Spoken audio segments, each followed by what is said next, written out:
Today I'm going to talk about intrinsically explainable AI. The reason that I chose this topic is because in the last journal club, we talked about postdoc methods with Rade. So today I try to complement that team with interpretable deep learning models. And another reason that I chose this topic is because this is one of the teams that I worked during my time in the Theia project.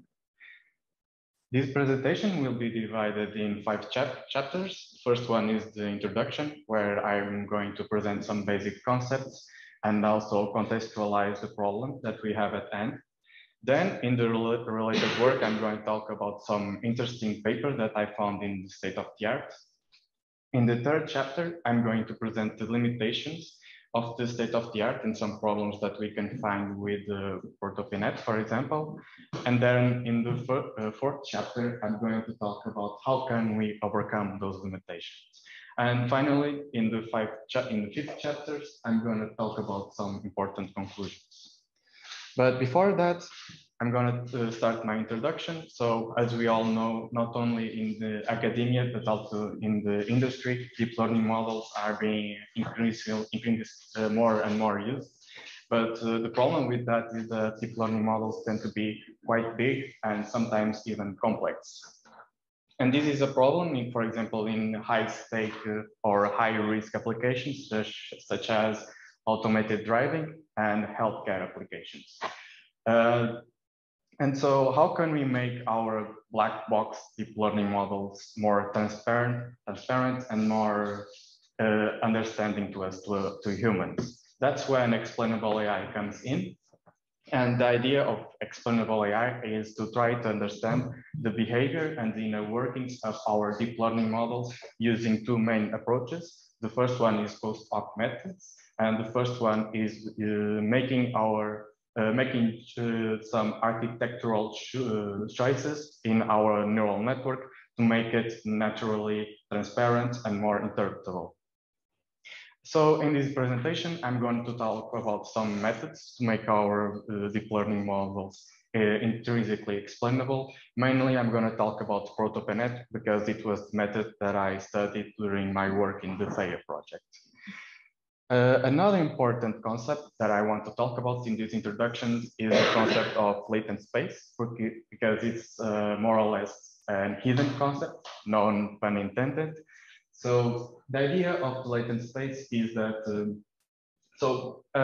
first of all, I want you all to imagine that we have a convolutional neural network and we fed through an image, and that image is going to be compressed, and that compressed data can be plotted. Like, for example, in the lower half of the slide, we have an example of an image with only 1 channel. And when this image is compressed, we can plot that image in a 3-axis system. Of course, in reality, when we have real applications, sometimes we cannot plot the data because as human beings, we have very difficulties in imagining systems with more than 3 dimensions. But there are softwares that can help to plot data with more than three dimensions to a system that we can understand, like an example that I'm going to show in the next slides. And so that's it. It's the latent space. It's the representation of compressed data. And the reason why I chose to present this concept is because the first interpretable deep learning model, and is somewhat very famous, is ProtoPNet. And so what is ProtoPNet? Well, first of all, ProtoPNet has a convolutional layers, and the idea of using these layers is to extract meaningful features. Then we have a prototype layer that is going to learn some important prototypes from the training image, and ProtoPNet is going to use these prototypes and compare them to the latent features of the input image, and it's going to calculate a similarity score, or even better, similarity map. This similarity map can be used to see the activation of prototypes and can be used also to try to understand the inner workings of the ProtoPNet. Then we have from the similarity map, we can calculate some similarity scores, and with similarity scores, we can calculate the classification score. So how can we make our latent space meaningful in such a way that we can represent prototypes? That is where the loss of ProtoPNet comes from. The loss of ProtoPNet is right here, and the basic constituents are cross entropy to try to train the ProtoPNet in the classification problem. Then we have cluster cost, and then we also have separation cost. And these two values are important so that each training image has at least a patch that is close to prototype of the same class. And the separation cost, it's, if I'm not mistaken, is to enforce that each image doesn't have prototypes of different classes. And therefore, with this loss, we have latent space that is meaningful. And with that latent space, we can then calculate more easily similarity scores. So this is an image that I like because it shows how ProtoPNet works and some of its application, an example of its application. As we can see, we have an activation map, and from the activation map, we have a similarity score. This similarity, each prototype will have a similarity score. Then all of these similarity scores are summed up, and from that we have a classification score. So this is ProtoPNet. After its publication, there are more flavors of ProtoPNet, like I like to call it. This is EAEADL. This is ProtoPNet for breast cancer. And they have some, this model has some modifications when compared to ProtoPNet. Like, for example, it has an extra fully connected layer to translate the mass margin scores to malignancy scores.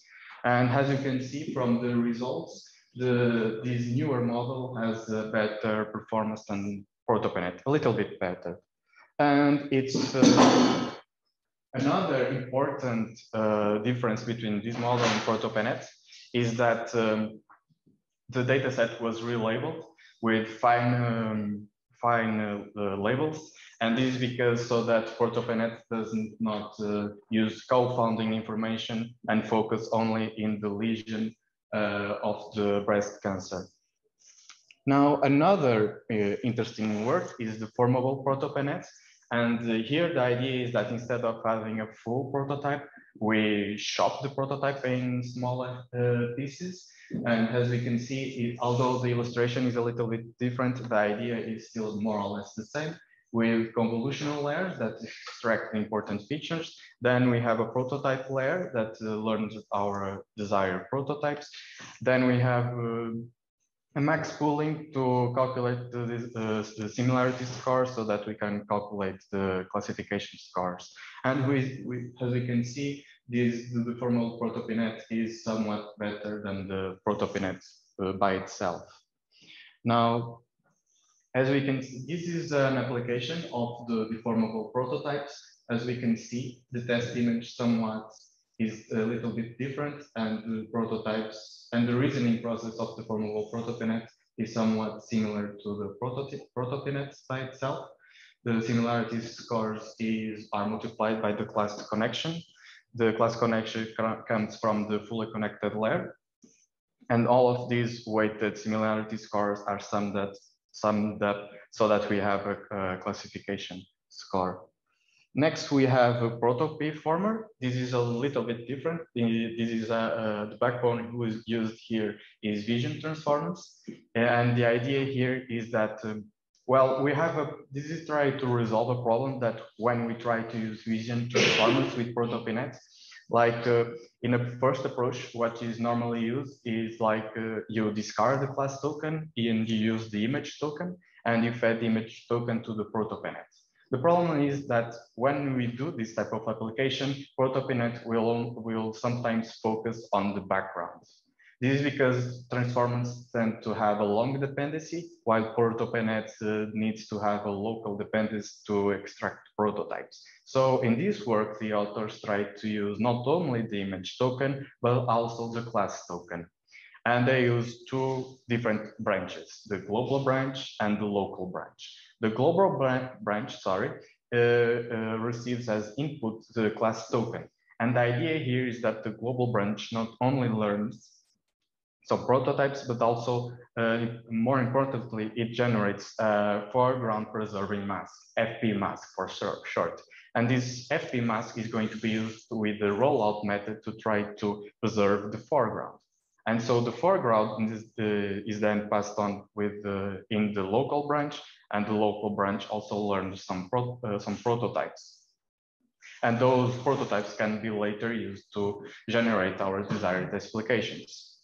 Both of these branches have logists, and they are combined to calculate the final classification for the input image.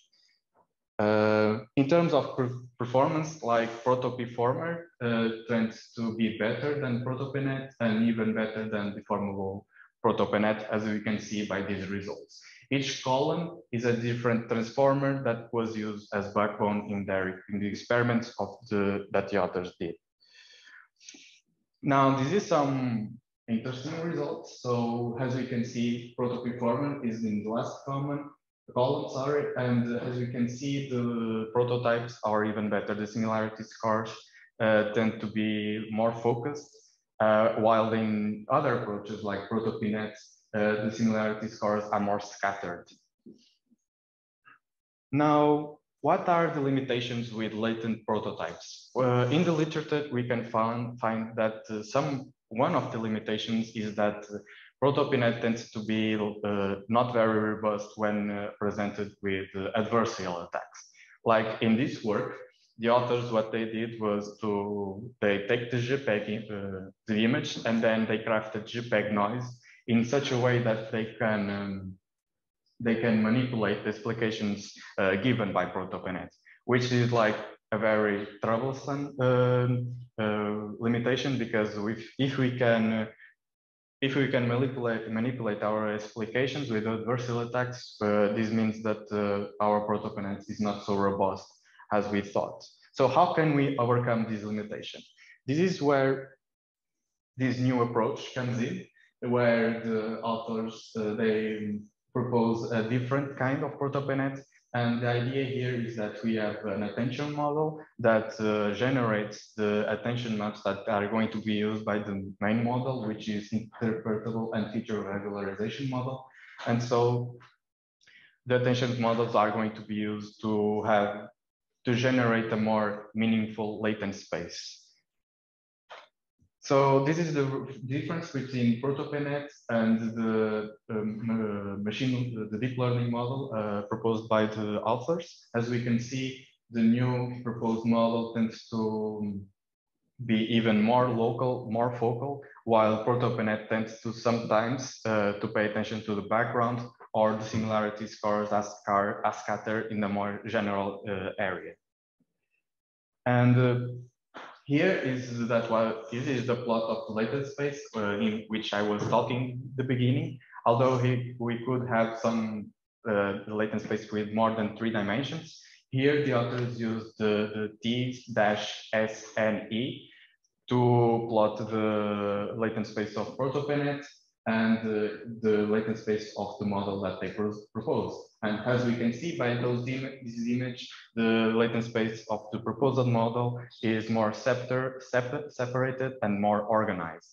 And this separation helps the model to be more robust to adversarial attacks and even to JPEG noise crafted images. So this is another example. The first row is ProtoPNet, and as we can see, the models tend to, when they are with attack, the similarity scores tend to be scattered by the image, while in the second row, even with attack, the model proposed by the authors tend to be more or less robust. So final conclusions. Explainable AI is increasingly necessary to gain the general public trust. This is important because we have a deep learning model, and suddenly if you want to explain how the deep learning model works to a doctor or something like that, we need to try to make them see how the model, the inner workings of the model work.